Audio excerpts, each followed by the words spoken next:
I don't think people should discredit other people. I don't think people should just say, I only date outside of my culture. And if that's you, that's you. What's going on, everybody? My name is Mel, and welcome to Life Coaching by Mel. We're here every Wednesday at 6 p.m. Central Standard Time. So if you're new to the channel, feel free to hit that subscribe button, hit the like button, hit the comment section. Let me hear your thoughts on this amazing topic. And along with that subscription, hit that notification bell so you get all of my videos. Here at Life Coaching by Mel, we speak the truth. Not my truth, not your truth, but his truth. We talk about the will, the ways, and the word of God here. And I love to bring on special guests, people that have interest in their story, and bring them on, allow them to share their story, but also have innovative conversations, ways that you may have not heard it before. And today it's no different. Today I have one of my closest and dearest friends, brother from another mother, Shijin Mathew. How you doing, bro? I'm good, man. Bro, we go way back. We do. No doubt. Back to high school, man. Can you believe that was like almost 20 years ago? Almost 20 years ago, bro. We don't look old. That's a real thing. This is a mask. Yes. You just had to make us late and leave a while ago. But now, bro, you have an amazing story, man. Amazing journey. You're a great man of God. But have an amazing journey with your marriage and with your culture. And there's a large epidemic, in my estimation, that's going on in the Black community. I think that we can address this conversation that's really going on. We're going to get to that, so you don't want to miss that. Be sure to stick around. But we're going to take a little bit, see what we can learn from another culture and another story in order to see how that can benefit us. Now, Shijin, what I want to do is start off with a little bit of your background. Sure. Man, what is your direct ethnicity? Yeah. So, South Indian. But the history of my family traces back to a state called Kerala. It's in India. It's a beautiful place. And if anyone has the opportunity to see it, I mean, from just the scenery, the culture, I mean, there's a huge heritage that's out there. That's absolutely gorgeous. And so that's where my parents are from. Yeah. And so they came here in the 80s, and the rest was history. Yeah. Yeah. So you born, what, 87, 86? 87. 87. So you that considered first generation. I heard people throw that term out. Yeah. That's considered first. Yeah. Hey, man, don't date me too. You know what I'm saying? We old, man. But yeah, parents came here in the 80s, with barely any knowledge or understanding of what to see first, what to do next. And so proud of them to build a life that they have today.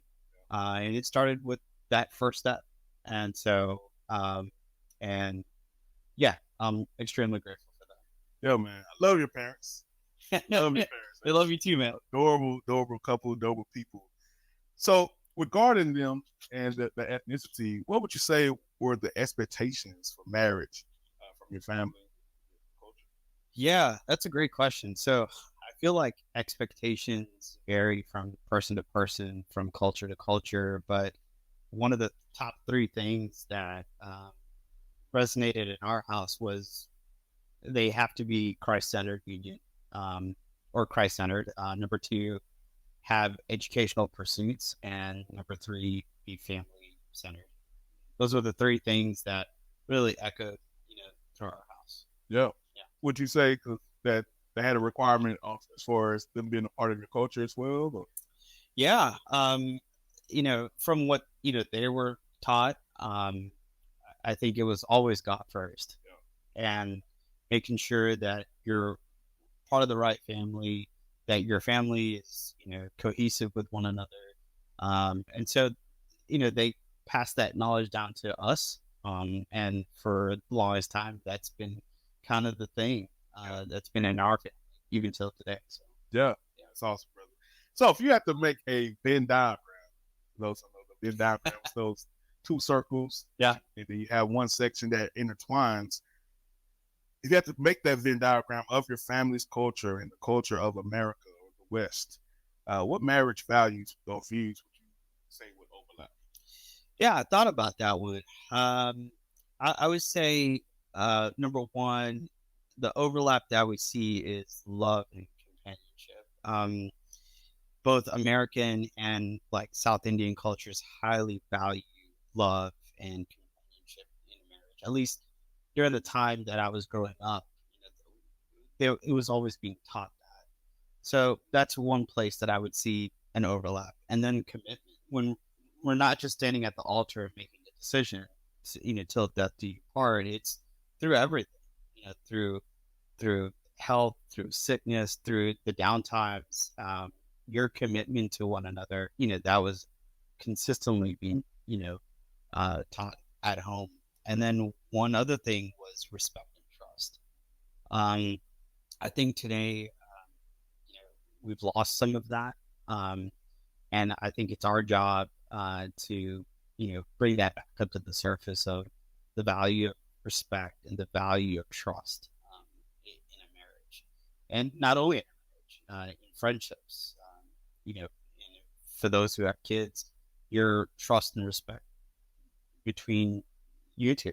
So I think those were the things that I saw some overlap in for sure. So regarding those expectations that your parents have for you regarding marriage, how would you say that affected your dating?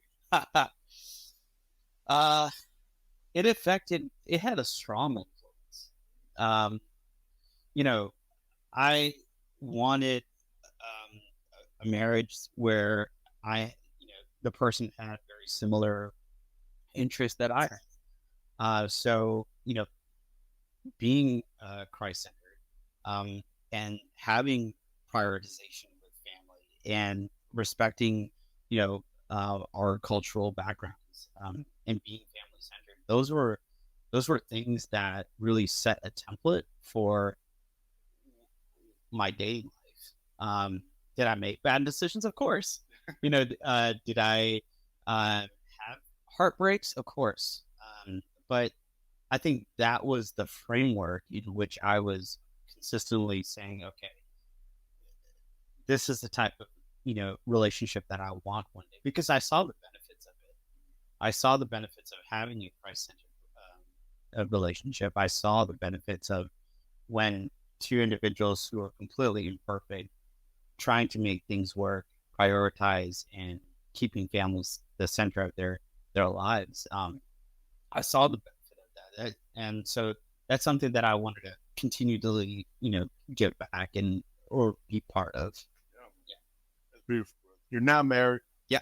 And you have married a woman outside of your culture. What was it about your wife that convinced you that she's worth bucking against that culture? Oh man. So, after my wife and I started dating, we were at dinner one night, and I always choke about this conversation because, she told me that she didn't see the person that I am today. She saw me for the person that I will become. And as a man who's still trying to figure out his way in life, who's trying to figure out how to provide, who's trying to figure out, what's the definition of a man, and what are our roles and responsibilities, and what's entrusted to us to be good stewards of. I was still trying to figure that all out. But here's a person who got to know me, and yet she saw something in me that said, I don't see you for the person that you are today. I see you for the person that you become. That gave me a sense of confidence, and it gave me hope of that here's a person that will trust in me, trust in my leadership skills, trust in the way that I should be able to, correctly lead a family. That was it. That was the cherry on top to let me know that, okay, this is the girl that I want to, spend the rest of my life with. This is the girl that I want to have a family with. This is the girl that I want to build a home with. This is the girl that I want next to my bedside when it's my last final breath.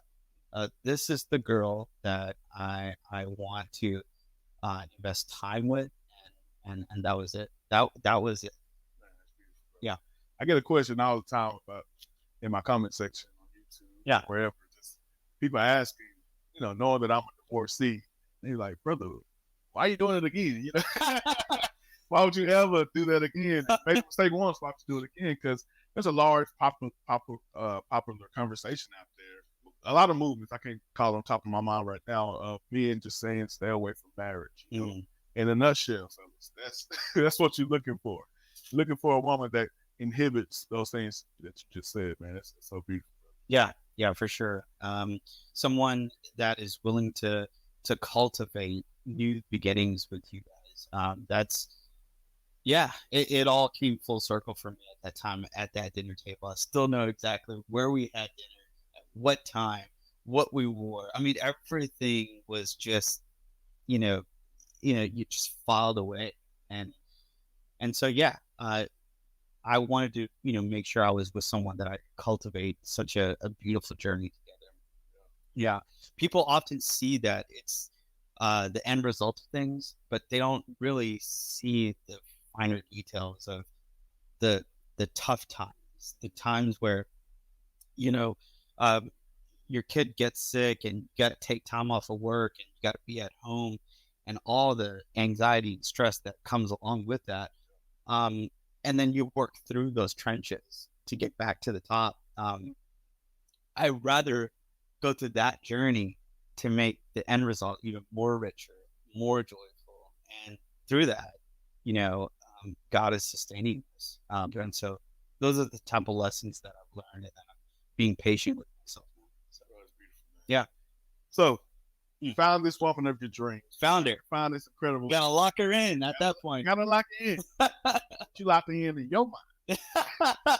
Now you gotta go tell the family. Woo! So tell me how that went. Tell me about that engagement period. Tell me about how the family reacted, and kind of take us to how you are now.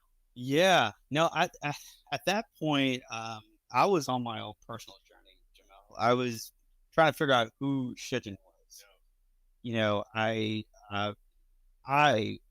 distanced myself from my extended family, um, whom I love so much, and I started going to a different church, um, started hanging out with different people, just really started isolating myself from um, the culture, the people, the group, the family that I grew up with for 20 plus years.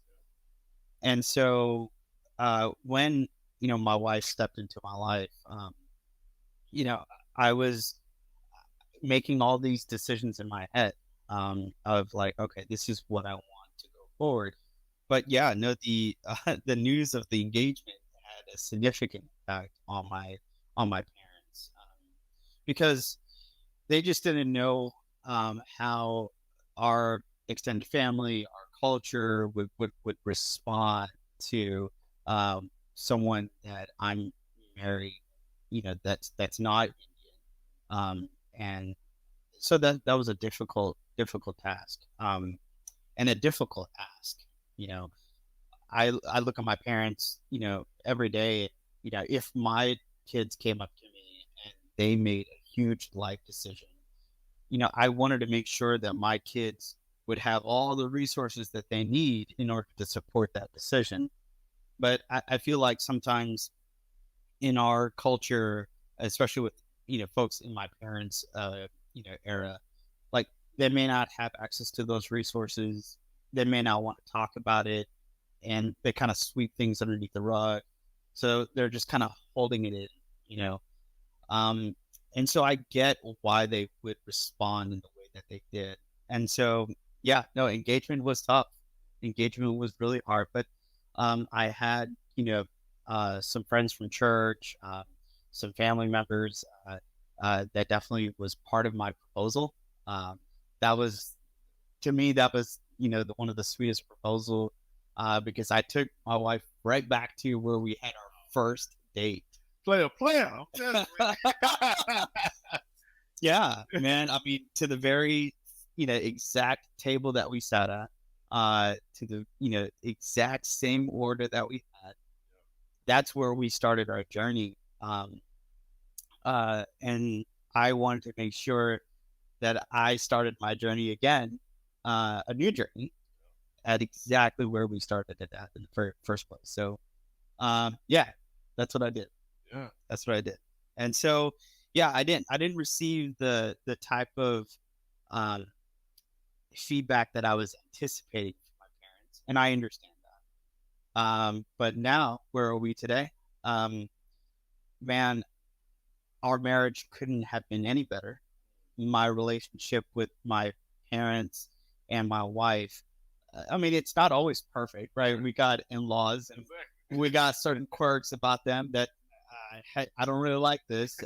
It makes us uncomfortable, but I really think that's, you know, life. Life is messy, Yeah. but it's the way that we respond to the messiness. And so I think my wife and I have done a great job of responding, and we continue learning. And so another thing that really played to how things are now is time. Time is our currency, and so um, after a couple kids, come into the pack, you know, then we see a lot of different changes coming around, and so yeah, I would say time Yeah. is definitely a factor, and so I love the relationship that we have. Yeah. I love that, man. Yeah. Happy for you. Man, in-law is a tough period. No matter what it is. It's just y'all dynamic. It could be anything, But kids normally do kind of bring those things together. Oh yeah, yeah. No, my parents want to see my kids more than want to see me, and so anytime we go over, I get pushed to the side, and all attention is on the girls. So yeah. Yeah. But just, I'm so happy things have progressed. But if you have to think back to those times where were the roughest, what type of impact did that have on your marriage? Huge impacts. Three specifically is increased stress levels. It's real. Number two, it brought on communication challenges, and number three, it kept us emotionally distant. And you know, I didn't know how to do conflict and resolution the best way, and with the right type of community and the right type of mentors and counselors pouring into your life, we slowly, started, you know, picking at the things that we needed to change. And so, how do you maintain stress levels? How do you, better your communication skills? And number three, how do you start connecting emotionally, not being so distant? And so um, that was those three things that really, played a big um, effect on us. And so what we learned was that constructive conflict really brought us together. That's what I noticed and realized and learned, that before growing up, whenever we had a conflict, we would just sweep it underneath the rug. But when you have the right tools and right people in your life pouring into you and directing you in how you should respond or how you should address a certain challenge or a conflict, things look different. And those are lessons that I've learned along the way, and still learning. Right? It's not just one and done. You're continuously learning, and so I would say constructive conflict brought us closer together, um, and we were able to understand each other, um, and understand our perspectives, and being able to be in a safe place to openly discuss those things. Those are the things that mediated uh, some of the things that we were challenged with. Yeah. Yeah. I love that. Constructive conflict. It's like in those moments, it truly reveals who you are Yeah. as individuals, but who you are as a couple, and it kind of forms who you will be together going forward. Yeah. Before marriage, I thought, you're learning a lot about your spouse. What I learned was you're learning more about yourself. I learned that, man, in a conversation, I didn't know I came off that way, or I didn't know I had these type of behaviors. Um, and it takes a good person, a person that loves you, to give you that type of feedback and you be humble enough to receive it.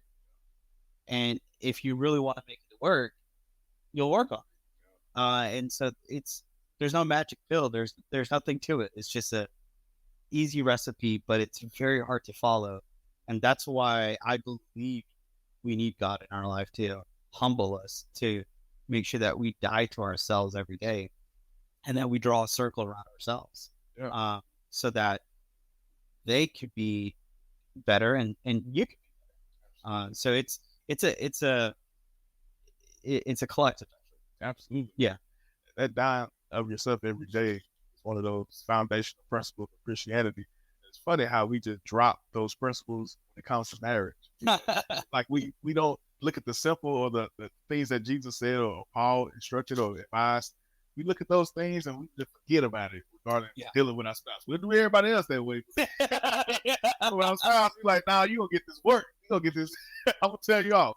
Yeah. So it's so fascinating, man. I teased earlier, ladies and gentlemen, about this epidemic that's been going on in the Black community. In my opinion, there's several groups that are advising Blacks to not marry Blacks, whether they be Black men, marrying Black women. They have groups of Black women saying don't marry Black men. And I actually had a couple come in my comment section recently.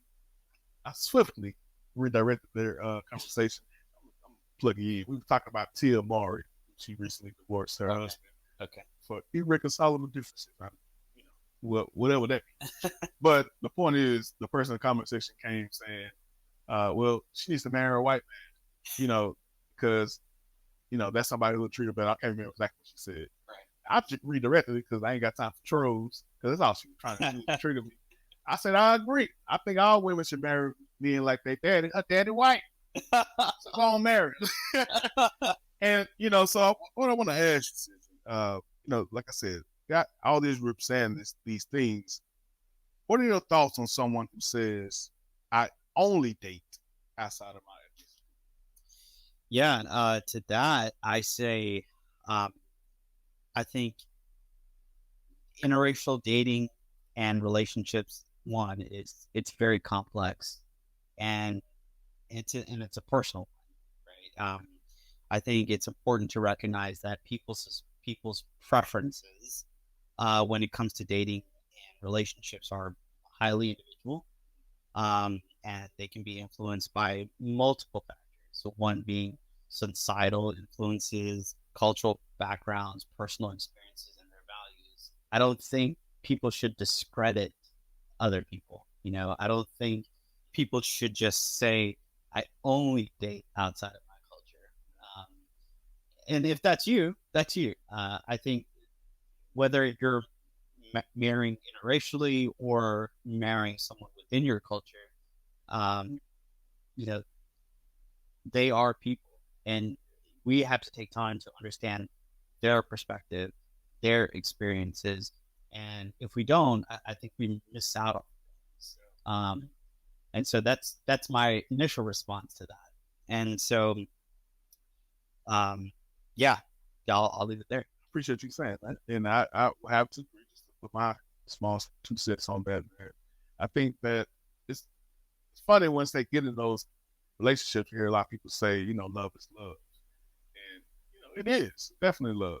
Love is. But I think the show Love is Blind has proven us that love ain't blind. So, that's actually one of the shows I do watch. I do too. I mean, if my wife do, but I check in here and there. But because there's been a lot of instances on that show, people, the pies open up and they like, oh, now.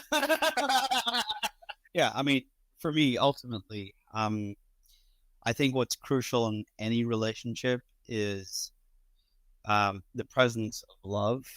I think mutual respect, open communication, and shared values. Love, I've learned, is not just a feeling. It is a choice that you're making every day to be sacrificial and to be able to unconditionally love someone who is as imperfect, as broken as you are, and as I am. And so it's just, getting to a place of just mutual understanding of, yeah, we both need to work on, but we're both going to do it together. Yeah. And when we get this done, we're going to look back at what we've achieved together, and then we're just going to keep going. Yeah. And so I think that's my view on that. And with me marrying someone that's not Indian, it allowed me to see a culture that I may have never seen. Trying new foods, I dance more than I dance ever in my life because of my wife being Latin, Right. Right. Their family is absolutely beautiful. They know how to put together a great party. Yeah.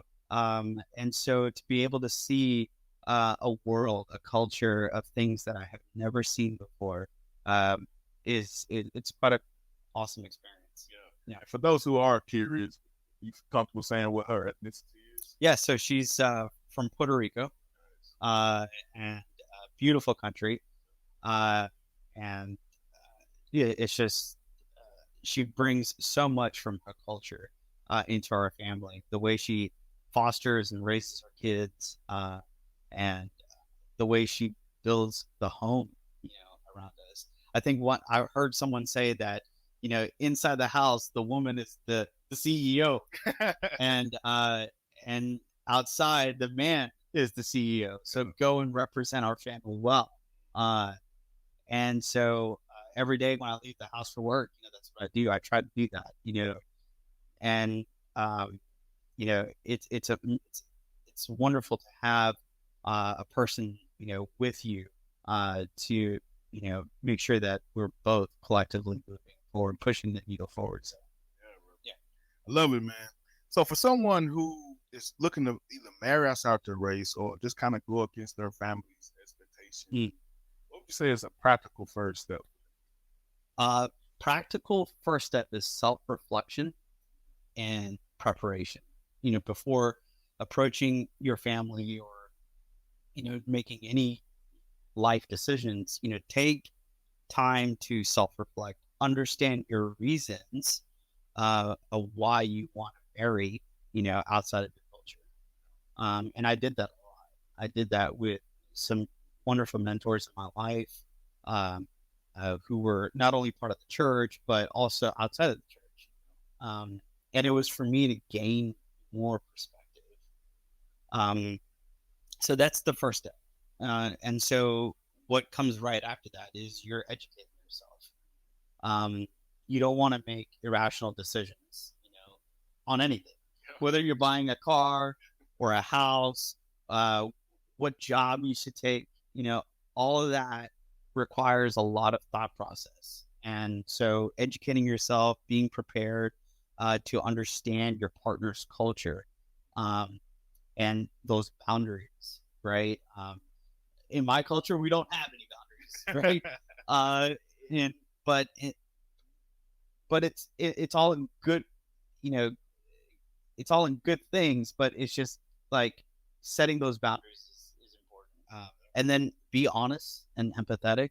Some people may not understand my decisions or your decisions, and so be prepared for pushback.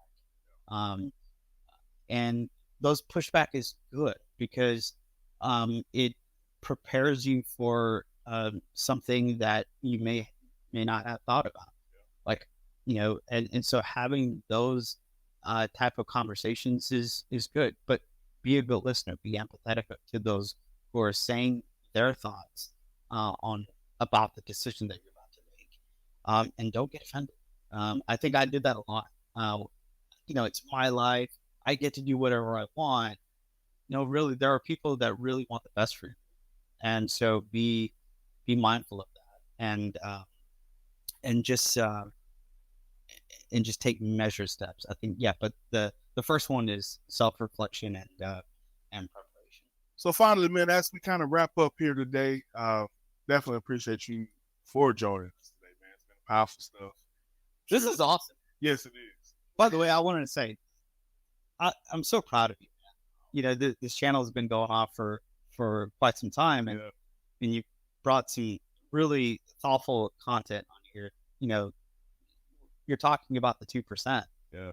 You're talking about things that maybe some people are afraid to talk about, or may not know how to talk So proud of you. Man, I appreciate it. Of course, it means a lot coming from my brother, man. I appreciate that, dog. So as we wrap up here, is there anything you think that we haven't covered that you think is vital or important for any listeners to understand? I say the concept of grace. I think in the context of marriage and relationships, grace can be a powerful force for healing and transformation. It's about recognizing that none of us are perfect. We all make mistakes. But grace allows us to see the imperfections of our partner and ourselves. And so, if there's anything, it's about embracing grace in your marriage, in your relationships, that can lead to more transformative results. Is what I would like to leave. Yeah, Brother, that's powerful, man. Once again, my guy, Shijin Mathew, my brother. Yeah, For life. full life. Love you, bro. Guys, if you would like, leave a comment, and we'll be sure, if you have any questions, to get it to him. Guys, appreciate you for joining us today. Hope you have a wonderful rest of your day. Take care. Let's go.